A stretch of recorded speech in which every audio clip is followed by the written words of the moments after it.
Hi friends, this is Shravan Kalam. Now let us see the control of an automatic transmission with the help of an Arduino. First of all, let us discuss about the importance of gears in a vehicle. In any vehicle, the gears are a function of the speed and the tractive force. The tractive force is the force exerted by the vehicle at the wheels.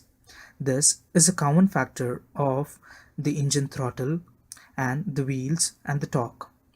Now, let us assume that you're in a first gear and you're trying to press your throttle. When you apply certain throttle, the vehicle speed increases, but after a specific speed, even how much of a throttle you apply, you cannot go faster because the torque is limited and the gear ratios are limited at this particular area. Now, at this point, we shift into the second gear where the gear ratio is lower. So here, the tractive force comparatively decreases and the vehicle speed increases. So this is the phenomena that is followed in any given transmission. This is good if you're following a gear transmission in a manual transmission. But how does a system control all by itself in the case of an automatic transmission? Now, let us assume a case situation of a Mustang 2011 that is designed. So here I've designed this particular Arduino to explain the characteristics of the automatic transmission of a vehicle. I've used two potentiometers, one as the input of the throttle tractive force and the other as the vehicle speed. In general, you cannot calculate the tractive force normally, but here I've extrapolated it considering the impact that you give by the help of an accelerometer.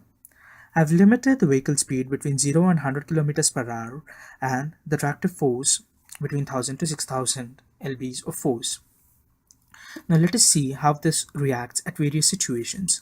When the speed is at 0, both of them are set to the minimum positions now. So at the speed of 0, we are at the gear neutral.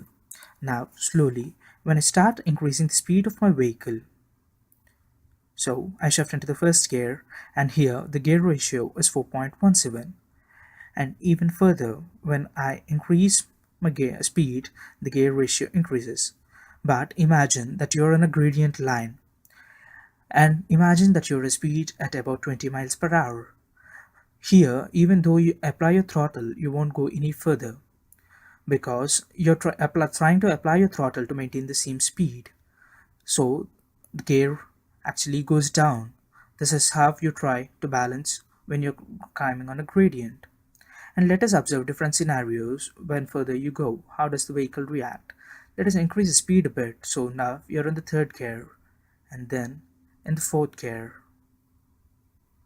But when we are further in the fourth gear and I try to increase my throttle, now we are in the fifth gear, and when I further increase my throttle, I just get back to my fourth gear. This depicts that there is a change between the force on the road and between the gear that you have to be.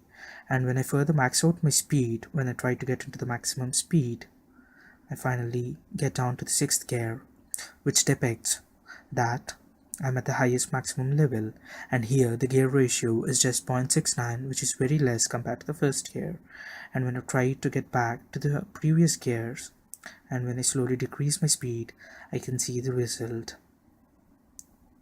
As thoroughly as I'm braking, the vehicle speed gradually goes down and down and down, and the gears decrease. So, I hope this was informative. Thank you.